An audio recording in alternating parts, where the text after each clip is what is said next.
to this episode of Healing Conversations. My name is Inav Avni and I'm your host for today. And I want to just tell you that Healing Conversation podcast is all about bringing awareness and inspiration for natural healing for chronic conditions. So let's get started with me in the studio today, Miriam Segal. Miriam, so lovely to have you here. Welcome, welcome. Thank you. It's nice to be here. Wonderful. So let's get started. Tell us anything. Tell us something about you. Anything. I think I'll start just with a little bit of a fun fact. I am Canadian, but I've been living for 34 years in Norway. Amazing. And for people who wonder what brought me to Norway, it was a plane. Mm. Ha. But why am I here with you is probably more of the thing. I work as, well, let's put it this way. I am an authorized psychotherapist. I am a coach. I am a psychic medium and healer.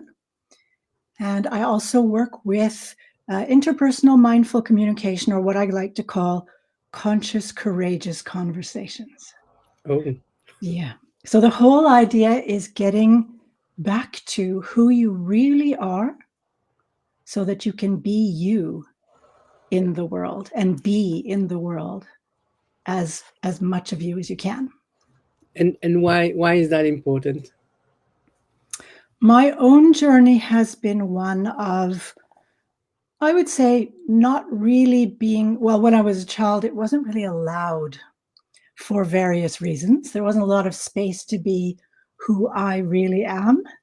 At even certain points where people were very clear that they thought I was scary, and where consequences for me seemed to be quite serious. So I have been through my own journey of rediscovering Mm. and healing, self-healing. And through my rediscovering myself was also the discovery that I had the ability to heal other people. And that just by being with them, they could reveal themselves. They felt empowered and safe to reveal themselves. And so I wanted to just be that in the world for myself and for other people. So that's a simple way of putting it. So when I work with people, I pull everything out of my, what I call my Mary Poppins bag, Mm. all the magic tricks, whatever suits the person I'm being with. And immediately I want to ask, because I mean, for me, I talk a lot about alignment and really going back to that innate knowing that you have. But but I know that from the people I'm speaking with that actually it's really hard, first of all, to know who you really are. And even if you have glimpses and snippets of kind of intuition of who you might be, the conditioning and everything that we've been through is so overwhelming that we don't dare. A lot of the time we're scared of that. So how do you help people with this kind of transitioning? I think I would start just by changing the wording. Mm. I would say it isn't really hard, but it can feel like that. So, because right away, what I want to do is open to the world of possibilities. If I say something is really hard, then in a way I create that situation in myself. Mm. And so if I say that it can be hard, but it doesn't have to be, or it can feel difficult, then automatically I'm thinking differently. So it's about allowing for the possibility that something else and something quite magical can happen. And it can happen like that Mm. under the right circumstances. If we feel safe enough, if we believe the invitation is there, we can do almost anything in a split second and show ourselves as we really are because we're not afraid. Does that Yeah. make sense? Absolutely, absolutely. And I like that you're bringing already the power of words, because they are really so important. And I mean, I constantly come across this idea that really people don't listen, do not hear how they communicate to themselves, and there Mm. is that really kind of self blockages, really.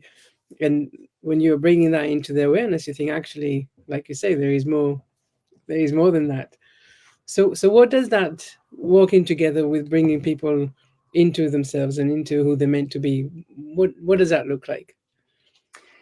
Well, right away, I think it depends on the person who's coming, because every person will have a different way of presenting themselves in the world, Mm. which is not who they really are, it's how they are, right? So they present themselves in the world very often based on what they believe or what they're conditioned to believe.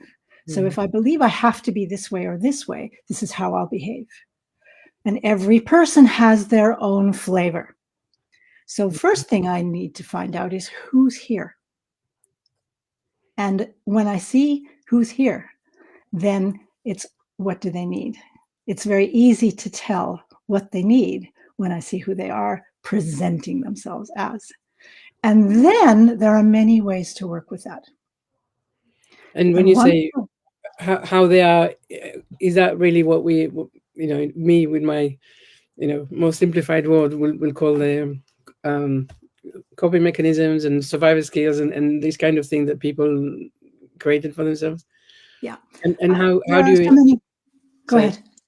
I was going to ask this the next question. How do you identify what people, what is in the programming? Mm.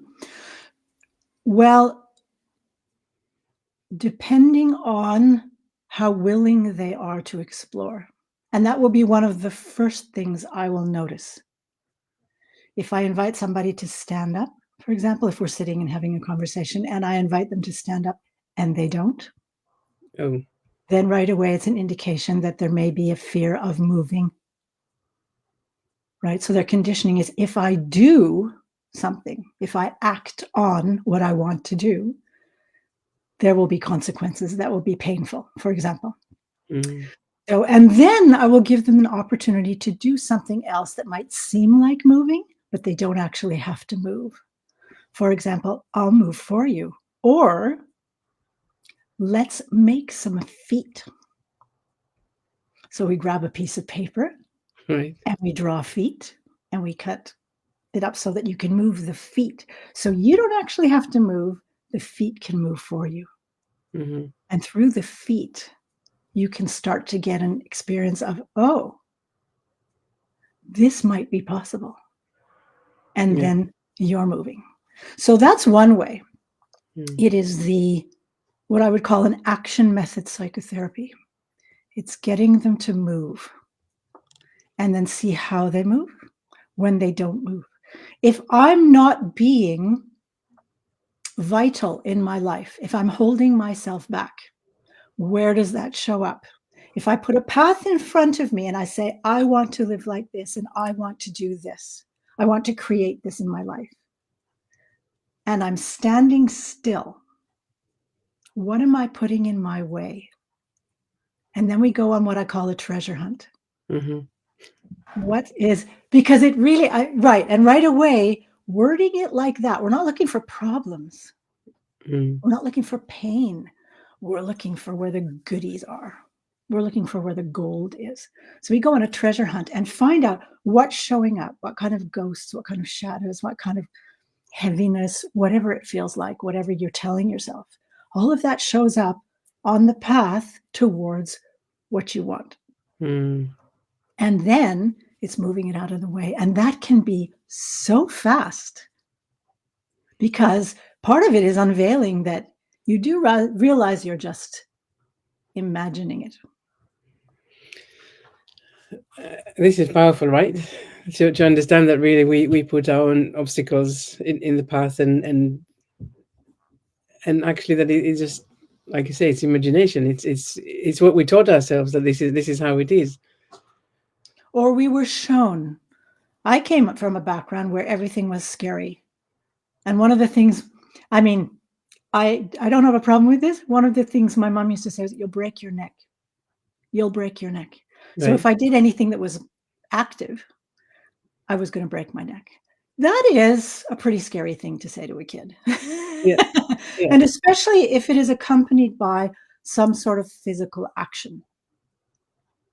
So if it's a parent who maybe punishes physically, we'll put it that way, maybe hits or something like that, or puts physical things in the way, then that might become what feels like a truth. The world is dangerous. Mm. So do I act? No, because from a very young age, I have learned that the world is dangerous. So when we uncover that make-believe world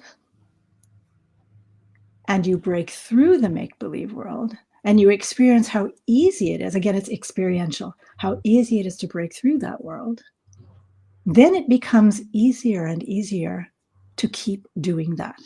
After a while, everything that shows up becomes oh yeah, I'm doing it again. So is it important to get back into that beginning, to the root cause, to the earliest memory of what is causing the thing to be? For some people, they will at least feel the need to go that way. Uh-huh. And I'm fortunate to be a psychic medium and healer. So sometimes when another person doesn't see, like I hear people saying, I'm stuck, I'm procrastinating, I'm not doing what I want to be doing, I'm not living the life I want to be living, and I don't know why. I don't know why. I know I want it, but I'm not doing it. Mm. And then I'll sometimes ask them. I mean, the obvious thing is, of course, you know why. You're the one who's doing it. You know why, but you Mm. don't necessarily see. And there may be a really good reason for that. You might think that the consequences can be dire if you see. And if on some level you think the consequences are dire, would you want to see? Not necessarily. No, not And really. then, so it's understanding that, okay, you may not be able to see it obviously now. It's still in your unconscious somewhere. Would you like me to look for you? Oh, And very often they will say yes. I imagine they say yes, please. Yes. Although the question is always, do you want to know everything? Because sometimes what comes up can be uncomfortable to hear. Mm. And then it's the opportunity of let's make space for this. Let's make sure that you're taken care of. And you decide at all times what you are willing to hear and what you are not. So even at the start of a session, if I ask that question, do you want to know everything? And they say yes. If I get an indication that this should be a little bit, I check with them. I'll let them know this could be a bit uncomfortable to hear. Do you still want to hear it? And Mm. then I remind them you can stop me at any time. Or we can look at things from a different perspective. What if you knew somebody who, so that doesn't come so directly Mm. and it doesn't seem so scary? But one of the big deals about doing this kind of work and discovering who you really are, and I just sort of to give it a name of true self compared with a false self. Who you really are is discovering how strong you are and that you're not the child that was powerless. You are now bigger, more experienced, more aware, stronger in so many ways. So, what you couldn't handle before isn't necessarily something you can't handle now. And Mm. so, again, on that journey of what is holding you back, or how are you using things to hold you back? It's the discovery that you are probably quite different than you think you are on some level. If you think you're weak, especially if you think you can't handle something and you get stressed out, because that can really cause us really a lot of pain and discomfort. What if you're not? And all you need to do is go on a journey and have that revealed for you. And then discover that you're really much stronger than you thought. And all those things you've been worried about and frightened of are this big compared to who you really are. So you don't have to be afraid anymore. And then it becomes,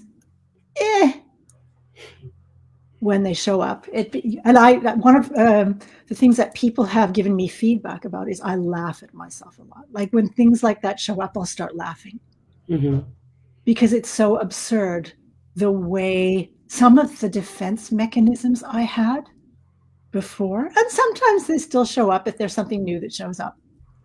And when I notice them, I start laughing because they're just unnecessary. But I want to ask a few questions. So first of all, I mean, I imagine that there is that thing of, right, when people come to you and have this session and it's very empowering, very revealing, very, very transformative. But what happens when they go back to the environment? Is it reversing in a little bit, or what happens then? Thank you. I love that question. Again, it depends how we work. I have different modalities depending on what kind of challenge is there, where we can clear energy that is connected to a belief in your body. So you don't even have to know what it is. We can go straight to the energy and clear it out. And then what will often happen is that people will leave a session and be in the world and go, wait a minute, I didn't do that thing that I normally do. Or they'll leave and they'll feel lighter. And I've had this happen where I've left a session with someone and felt quite different. And then maybe a day or two goes by and it feels like it left. It feels like it changed back. There was maybe something that wasn't picked up and that needed to be cleared or needed to be looked at. And then I need to go back and have another session and look at that. So one way I will do that is when I work with people, I have what I call self-credibility calls. So we'll do a longer session where we'll go into whatever it is and as deeply as we can, and it can be pretty deep. Yeah. Presence work is generally quite deep. Yeah. Now, this is not to say that it's really painful. It's just where we go, because it doesn't have to be painful at all. Yeah. It can actually be quite liberating and quite joyful. Yeah. So, but just it doesn't mean it's not deep then. And then the work is follow-up work, self-credibility calls, where you check in with me on a daily basis or almost daily basis so that we can catch anything that is coming up and check if we need another longer session to clear that, look at that, or if it's just a quick reminder or a quick support session, or where you say, yeah, this really happened. This is really like, I feel like a different person and I still feel like a different person. And something else happened that I couldn't even imagine changed or would have changed, but it did. I remember a session that I had, I tried a technique called EMDR. It's the eye movement desensitization. And we were working on a trauma that I had. And all of a sudden, I wasn't afraid of bees anymore. And I discovered it by being out on a walk and walking along bushes and hearing, you know how when there's lots of bees in a bush and there's flowers and you're hearing the zzz. Yeah. And getting curious. That's the beauty. The going from fear to curiosity part. The fear isn't there. The curiosity is awakened, the vitality. And I went closer to the bushes. I wanted to see like just how many are in there. I know what it is, but what is going on in there? And I walked and basically stood in the bush with all these bees and it did nothing.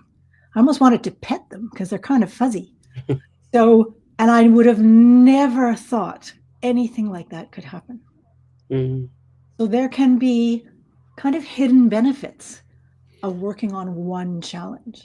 You release one thing, you're actually releasing like a whole sequence of things that have shown up to keep you safe, that you don't need anymore. So the work that you do, I mean, it sounds so fascinating, and it sounds like there's really so many different layers. So you identify, how, like you said, who the people are, sorry, or what is it that they're hiding behind, even if it's not conscious hiding, this coping mechanism and stuff, and you help them to find why or how to do things differently, basically to release that or to change. But I mean, I'm paraphrasing, but please correct me if I if I got anything wrong. But I'm so it doesn't have to going back to the very beginning, right? It can be really anything that people get from any time, any Absolutely. trauma they picked up along the way, and limiting beliefs that they find that they have, and stuff like Yeah. that. Yeah. Very often, though, it will be people will think, I have this thing, and I know when it started. It started when I was, I don't know, 5, and my dad did this, or my mother passed away, or whatever. Mm, And then I'll look, and it's like, no, that's not it. It was before. It mm, actually showed up before, but you don't remember. And then I can tell them, and sometimes they'll go, oh, now that you mention it, mm, or if it was before they had language, or even before they were born, mm, something while they were in the womb or at their birth that they don't recall, then I can let them know we're going to actually look at this part. We can go straight to that. And for some people don't believe in it, but I do pick up on past lives, and I choose to believe that is exactly what I'm looking at, a mm, past life.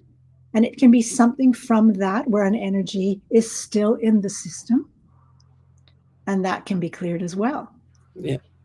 But the idea is whatever you're experiencing now, and sometimes we don't even do that because a lot of the time it's about remembering, rediscovering who you really are, and not going back, but going forward Right. and Okay. creating what you want to create, and not going back to what you seemingly think is a problem that you have to get rid of, and going round and round. I'm not getting rid of my problem. I'm not getting rid of my problem. It's like, well, how about not focusing on the problem and Mm, then thinking you need to find a solution? What if we work on going forward and creating something completely different so that the seeming problem just falls away? Or we can clear it without even going into the problem. The solution is in what is ahead of you, not behind you. so can we do that? I mean, I love that idea, and I'm gonna ask a few questions. But can we use that for for healing, for helping people heal their chronic conditions? Absolutely. I'm going to be careful here. Um, I'm not a medical doctor. I'm not any kind of, well, anything certified medical anything. So I can't make any promises. And healing is what I would call facilitating healing. So it's what I can have the energy, and I can do the what would be called a healing. I prefer to call it facilitating healing. If there is something in you that is not ready to make a huge leap, you'll make a smaller one. It's what you are able to receive and ready to receive. And that's a big deal, the receiving part. Because if we've been taught that we're not supposed to be the ones who receive, we're Mm, supposed to make our parents happy, not us, for example, mm. that may be something we need to deal with first. So, just when it comes to healing, I like to be a little bit careful with what we mean by healing. And there is not really a magic wand that I would claim to be able to wave to say that be gone whatever physical illness you have. Mhm. Having said that, I have had people say, did you do something with my blah, blah, blah? Because it's not there anymore, or it's way less. Mm. And of course, my intention is, yes, to do something with that. Yes, I guess we that's what I'm saying. That really a lot of the chronic conditions that people suffer is actually because they are out of alignment, Mm, because they live in fear, they live in stress, they live in in an environment that doesn't actually reach that true self that maybe you're Yes. also mentioning. And so I guess that, yes, when we come to, yeah, facilitate healing, I mean, I'm not a healer. I just help people heal themselves, but it really is about finding out what is it, what is the stress, what is the root cause, what is the emotions, what is actually going on, and also why are you not healing yet, what is Mm. stopping you, what is your secondary gain, and all of that. All of So that. All yeah. of that. And if you have contracts, and again, for those of you watching, what you believe, what you don't, there's no judgment here at all. If you have contracts that you have agreed to before you were born, and there's something you need to experience in this life, if that is something you believe, Mm. then that is what you're playing out in your life.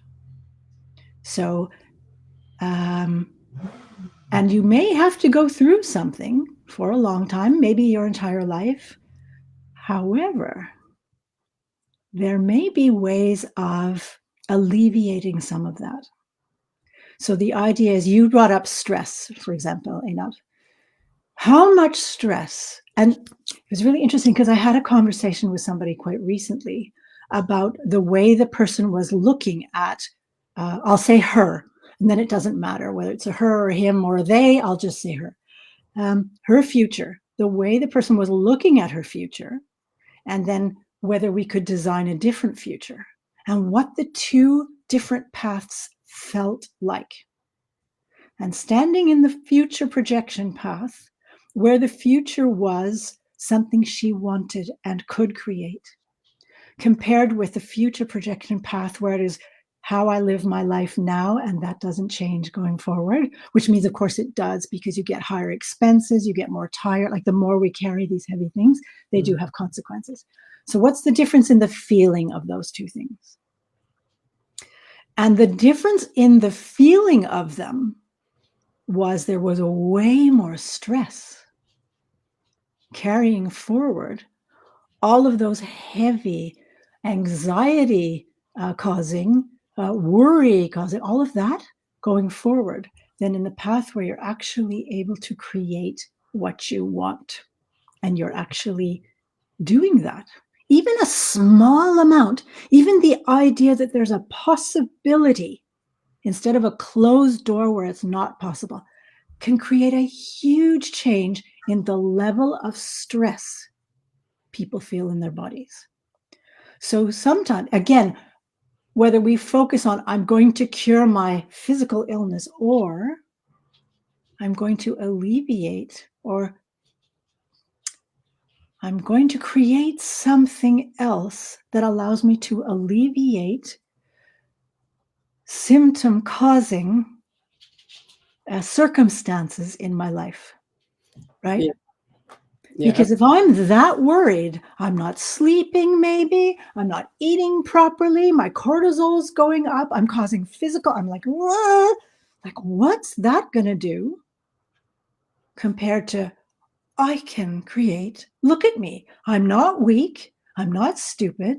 I'm not limited. I've got all this creativity. I've got all this energy. I have all these possibilities, and I can act on them. What's that going to create? So I think really, we are saying we are able to identify the current self-image that we have, really how we look at ourselves, how we identify with who we are. And here you're giving people the opportunity to say, actually, if you look through a different lens, if you didn't carry with you all of these packages and limiting beliefs, what is it that you can create? And a lot of the time, yes, it will be very different, right? It's really, it sounds to me like a wonderful exercise, of course. It um, is quite life-changing to have that experience. Absolutely. And I've seen people in a matter of a few minutes, they look different, they move differently, they think differently, mm, their outlook on life is different. mhm. So, and then there's the other part, and I do want to address that as well. And that is the kind of condition where we don't know how to fix it. Like if we think of the medical community, where we don't know how to heal you as a medical community. Again, I'm not a doctor or anything like that. So when I say we, I'm just as a placeholder for the medical community. There is no solution to that particular disease or problem. Again, how you experience that can be quite different depending on how you live with whatever that is. And again, what kind of reality you create in connection with it. And I remember Christopher Reeve talking about this, the Christopher Reeve who played Superman. Yeah. Yeah. Those, if anybody doesn't know. Yeah, I'm old enough, but yeah, I guess Yeah, some people anybody might who know. doesn't know, this is a guy who played Superman in the movies. And he was well trained and he was very successful, of course, also financially. He was very good looking, a lot of people thought, had his whole life ahead of him, and broke his neck and was paralyzed from the neck down. So machines were breathing for him, machines were removing any kind of waste he had in his body, all of those things. And he was confined to a wheelchair. And of course, he had a wife and children when this happened. And he describes how his life was an emotional roller coaster for a while. And then after a while, it wasn't. Because he found a way of being with something that we haven't found any cure for yet. At least the medical community hasn't found. And then there's the part where he got to, I wouldn't have changed anything because it brought me to where I am and who I am today. And this man was confined to a wheelchair with machines breathing for him and removing waste from his body and not being able to feel in his body somebody touching him, for example, and be with his children in the old way and his wife in the old way and all of that. Imagine getting to the point where you can be that. Yeah. And that, exactly. I mean, for me, that's really at the core of what I want to do with people, to really help them see that what they have at the moment is not necessarily what they're going to have moving forward, even if they're not healed yet. There's other things, so removing the victimhood, I guess that's one thing, or the belief that really there is only the way that they see it. So sometimes people, don't see a change or reduction in their symptoms as quickly as they want, and then they're like, what's happening? And I'm saying, actually, there's more than that. This is an opportunity for us to pause whatever is happening in your life so that we can really understand what is it that you're meant to bring into the world, to change in the world, to change in yourself, to change in your path, really what is going on. So for me, this conversation about not jumping into, I want it to be gone out, I want to be healed. It's not just about that, but it's so multi-layered. So it's a very big conversation. And that's a really, really good point, because the whole idea of I want to be something else, I want to be someone else, I want to be somewhere else, all of those things create a situation in our bodies and in our energy fields of resistance, of fighting, and of running away, and of even freezing. We create a problem with that kind of thinking and with that state of being where we are demanding almost that things be different, putting conditions on our happiness, that I won't be happy unless, I won't be happy until, instead of what's great about right now. I broke my leg during the Christmas break last year. And I fell actually in a way that I actually really damaged both my wrists. So I couldn't use crutches. And so I had to use a wheelchair. And even then I was a little bit limited because of the limitation of my wrists. So I'm in my apartment in a wheelchair. I had a break that they couldn't put a cast on it. It was one of those complicated things. And I couldn't go outside. It was icy everywhere. So for 2.5 months, I was inside my apartment and I'm in this wheelchair, having the time of my life. The time of my life. Yeah. Did I have plans? Absolutely. Did I have pain? Absolutely. Was that the only thing? No, absolutely not. And if people had seen me, they would have laughed too, because I was racing up and down the hallway and I'm spinning around. And I was going backwards and all these kind of things. How much fun can you have in a wheelchair? If you're going to be in a wheelchair, you may as well have a good time. But I think people might argue and say that this is probably because you knew that it had an end date. I was going to say that myself. Okay, yes. I was going to say that myself. It's a great, and look what that is. It's putting a condition on. Yeah, but for her. Yeah, but, right? Yeah. Instead of. No, but this is supportive of what you're saying, because yes, people, we do, right? We say, this is how I want it to be. And if I don't see the results, I'm going to protest. And of course, bringing more stress into the body. And I think sometimes I do say to people, if you knew that this will, in 2 weeks' time, you will get up and everything will disappear, you will also be able to not be so desperate and so, so engulfed in that thing that is going on, but actually be able to relax. But I guess you maybe felt it, but they're not there yet. A lot of the time. Not yet. And that's okay. It's, if we don't know how to do something, right? If we've been taught how to live and then we continue to live that way because we don't know anything else, we have the opportunity to learn something else. And then again, which I thought was so beautiful about how you brought up, yeah, but for you, it was temporary. That's how we've learned to meet the situation. It's putting another thought in, yeah, but for you, it's different. Except that it isn't. It might seem different, but right now, I'm stuck in a wheelchair. Yeah. I can't do a lot of things that I want to do right now. I would love to be able to run around and go and do all the plans that I had. I had holidays planned.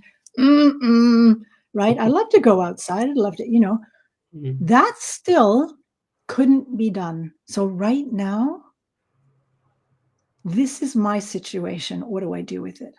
Yeah, no, absolutely. And what do I do? So it's learning how to be that. It's learning how to, and I'm not making light of the seeming reality that in a few weeks' time or a few months' time or whatever it is, I will, for example, at the time, will be able to walk again and I will be able to walk normally again, for example. That is generally likely if I've just broken my leg and it heals properly and I do the things I'm supposed to be doing, then I'm pretty much the same as before. And I can still cause myself a lot of pain and heartache right now by not accepting what is. And that is a skill we can train. The question is, do you want it? And how badly do you want it? Exactly.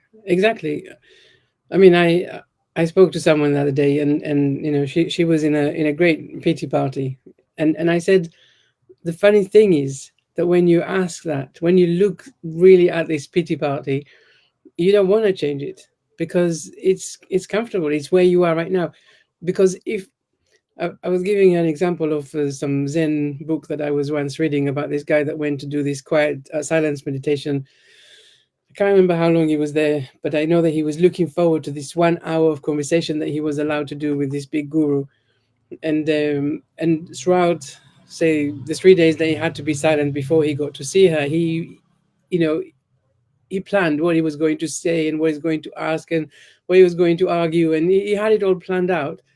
And then the day arrived and he went into her office and she said, right, what do you have to report? And he said at that moment, everything went out.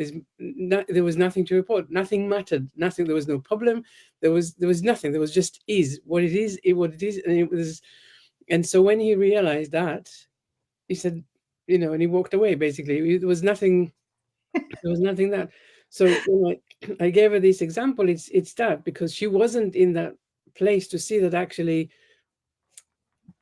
that she she was just in that place that she didn't want to change, and she just wanted to stay where she was because she couldn't see that actually there is nothing to report. So yeah, in a very weird way, I was trying to explain that yes, do you want it? Sometimes I want it, but I don't want to go through everything that it will take to make me get through it. Everything you're telling yourself it's going to take. You're going to tell yourself that it's painful. You're telling yourself that it's scary. You're telling yourself, and I'm not saying it won't be at all. Yeah. It might not be at all, but it might not be anything close to what you think it's going to be. But the other thing is, and it's interesting that you mentioned pity party. That is an expression that's used. All respect for the people who have that as a coping mechanism, because a pity party is kind of an indirect way of loving yourself. It's not a healthy way of loving yourself, but it's giving yourself the attention that you probably didn't get from somebody else. Because when I'm pitying myself, I'm giving myself all the focus, and it's like giving myself, oh, poor me, and I'm not making fun of this. This is genuinely serious. Yeah. If I can't get the attention and the care and the respect and the meeting, the intimacy, the closeness from someone else, I'll give it to myself. And if I don't know how else to do it, I will give it as self-pity. And I stay there because at least I know I'm getting love or care or attention from somewhere. And if I don't do that, the thought is often, the belief is often, I won't get anything. I'll lose the little love and attention I'm getting because I'm giving it to myself. If I stop giving it to myself, it's nowhere. And again, it's that being stuck in kind of a loop. We go round and round with what we used to do, what we were conditioned to believe, and not understanding how to open up to something else and then give ourselves time to learn it, make the adjustments we need. And that's why I love, love, love to work experientially with people at the pace that they can handle. Because it's like, okay, you're going into the pity. You're going into that misguided self-care, misguided self-love, misunderstood attention. How about we try something else? Just like coming to the edge of the water and putting your toe in. And sometimes that's all that's needed, and then they dive. And sometimes not. Yeah. But it's understanding and respecting, okay, if it's pity, okay, that's signaling something. It's just not a healthy way of meeting the need that you have. Yeah. For me, I keep coming back to this understanding that really, at the end of the day, it's all about this decision that I'm going to dare. I'm going to do something different. I am no longer comfortable where I am. And then you can move forward and you can start exploring and you can start finding out what works for you, what doesn't, what does it take, what. But when you make the decision, you are more open to experimenting and doing all of these things. And what if? Because that's one way. Yeah. What if you are presented with a possibility that is so positive that it actually overrides any negative experience you may have or any fear that you're putting in front of yourself? So I'll take that. Okay, so I'll say that. Okay, maybe I never had this kind of chronic pain that I'm talking about, but I can say that for me, losing weight is very similar experience, because this is still a decision, right? With when you have chronic condition, you're trying to, maybe you want to try and get better, or sometimes it's too scary. And it's the same thing with addictions, and same thing with weight loss. So if you said to me, what will it take? So if you want to go, because I'm saying, I don't want to go on a diet, because I've done it. I've done it so many times. I don't want to lose all this weight just for everything to come back. So how do I make that decision to say, actually, how do I trust that something so positive and amazing is going to be there, that everything that I've experienced so far is, doesn't come up to stop me. So that's kind of how I understand all of this, really. Mm. Do you see that you've jumped on the hamster wheel? Because Right. what you've done is define, I have this problem called overweight, and now I have to find a solution to the problem. Yeah. But if you took that and put it aside for a moment, if you didn't have this situation, so we're putting it aside, what does your life look like? If I didn't have all of the past and everything that I tried and We everything. just put all of that in a bubble. The Yeah. whole idea of being overweight and the whole idea of needing to find a solution to overweight, it's not there. What does your life look like? It's quite happy. Okay, describe that more. Well, I guess there's no need to apologize for the way that I look, or the way that I dress, or the way that I feel sometimes. There's no challenge, for, yeah, I guess that's the most thing, actually. Okay, so what I'm hearing is, excuse me, something negative. I won't have to do this. I won't, but what does your life look like? What does it feel like to be you without that? Who are you? Yeah, but you see, that's exactly the point, right? Because it goes such a long way, but yeah, it would be freedom. It would be like, yes, this is me, accepting me, loving me, just, there's no problem, right? There's nothing to report. Exactly. There's no problem. There's nothing to report. Yeah. So, how about, are you there right now? In the nothing to report. I Most of the time, yes. Most of the No, time. but right now. Right Right now. now. Right now. I think so. I think pretty much I'm there. I don't think about weight and, diets and losing weight all the time. Right in this moment. Yeah, I'm in the freedom, I think, right now. Okay. Other than, What is, the shock that I brought it up. I think you're very brave. I think you're very brave. Not everybody would do that. That's beautiful. Look at you. Yeah. Will be. Be strong, right? So, and there's a freedom in that, isn't there? Yeah. Yeah. So you're already living you right now, aren't you? You're going Yeah. to say, but aren't you? No, no. I mean, I do believe that most of the time I'm in the freedom. It's when if I'm talking with my mom, for example, then, they like, I am so aware of all of the way that I look, and the way that she thinks I look, and all of that, with all of Okay. the love, right? It's all out of love. Yep. So we would, for example, create two paths. The one is me with mom now, and me with the future I want. Yeah. And I'm talking, we move. We don't just talk about it, Yeah. we walk the paths. And we reinforce, and we get rid of anything in the way, and we reinforce the path that is you living your life with the freedom and the joy and the creativity and the curiosity and all of those things, so Mm. that you feel them, so that they are real to you. so that you know what you're looking for. Because a lot of people go, I just want to be happy.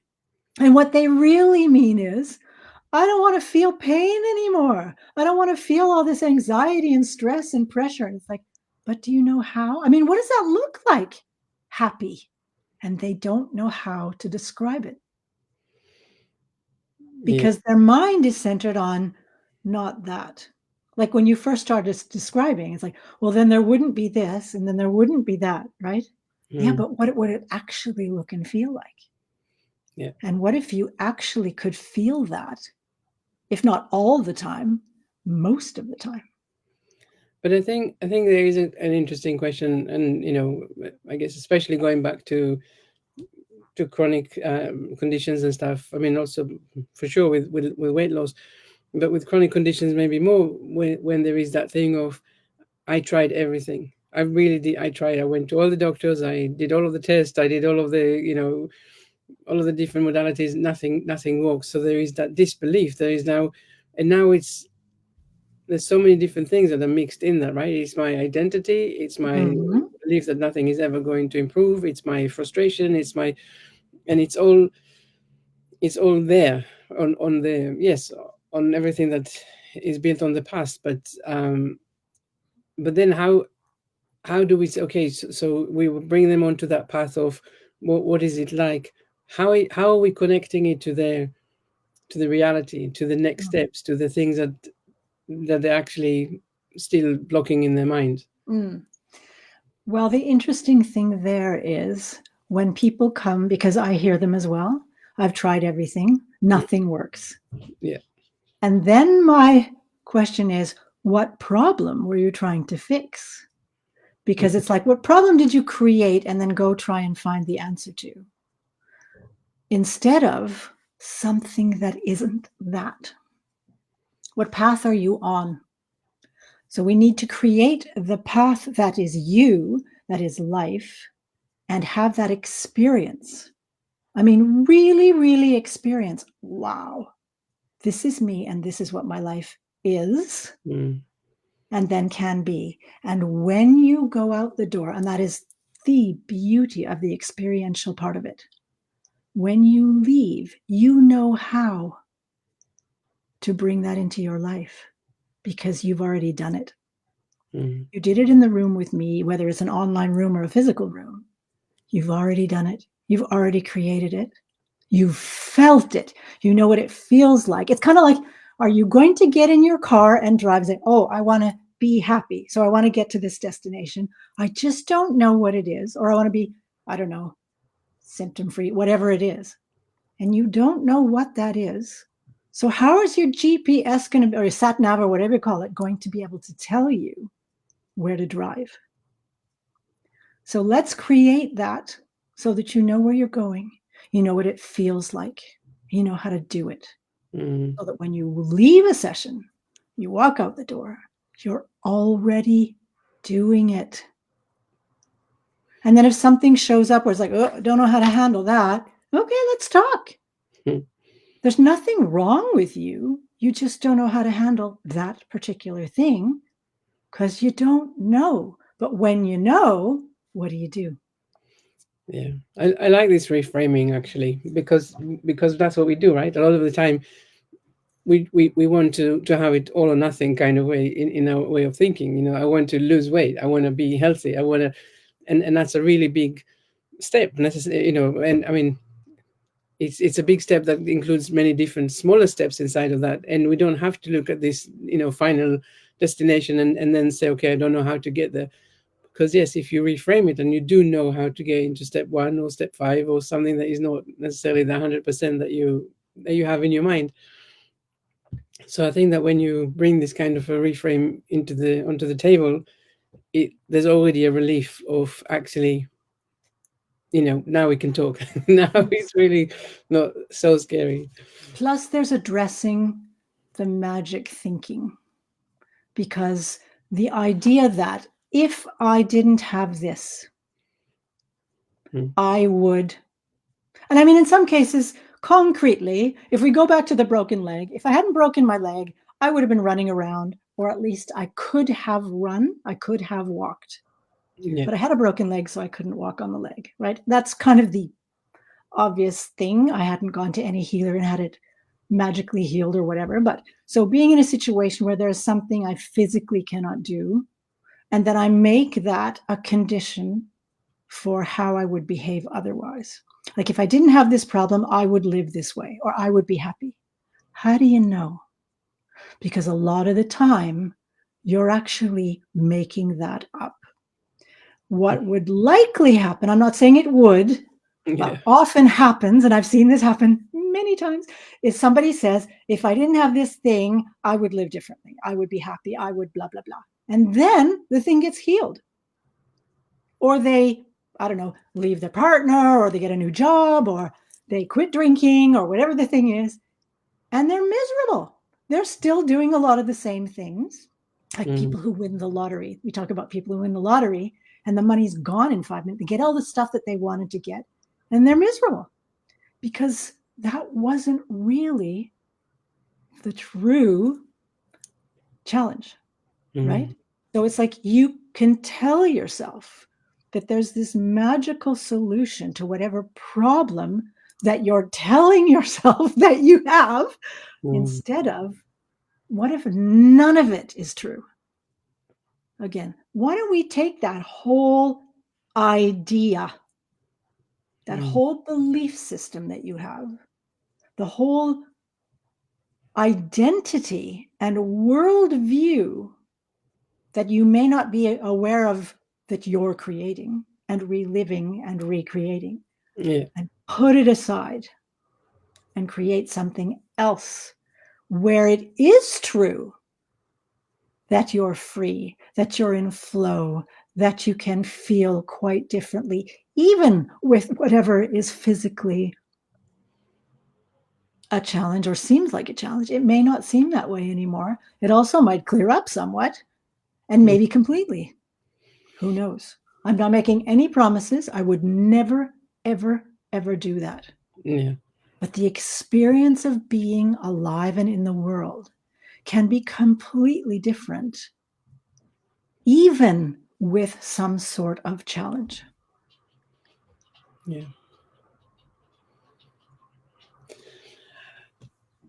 This has been really fascinating, and I think we only just touched on a little bit of everything, or not everything, just a little bit of what we wanted to talk about today. So tell me, before we get going, how can people people wanting to get in touch or find out more about you? What should we do? What should we go? Where can they find you? Thank you for asking. You'll see beside my name on the screen, it says centromex.com. Centromex is short for Center for Mastery and Excellence. It's this whole idea of mastering ourselves in life and the excellence of just being ourselves in the world and in life, because it is really excellent. It really is. Come check it out. Yeah. So you can go to my website and you'll find my contact information there. You'll also find a little bit of information about what kinds of things I offer and how I work. And you're more than welcome to book a free call with me or a demo, because again, it's the experience of it, right? Let's get you moving. Let's get you experiencing you and the kind of life and the kind of experience you could have being you in the world. So that's one way to contact me. I do offer, as a session, you can book sessions that are psychic mediumship and healing sessions. Those are the only single kind of sessions I offer. All of the others are containers, that I would call them, like on a month-to-month basis, where we work pretty much every day together, more or less, to help you stay on track, to help you keep in touch with you and not fall back on all of this sort of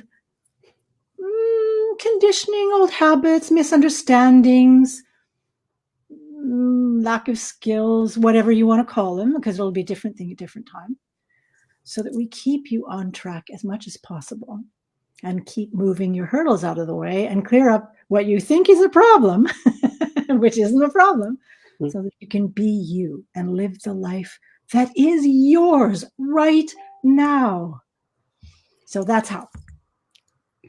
Thank you. And I think that's always a message that, there's always people out there that needs to hear that message about really, you know, we didn't come here to live other people's lives, not their fears, not their conditioning. How do we bring you into your life? So just before we say goodbye, can you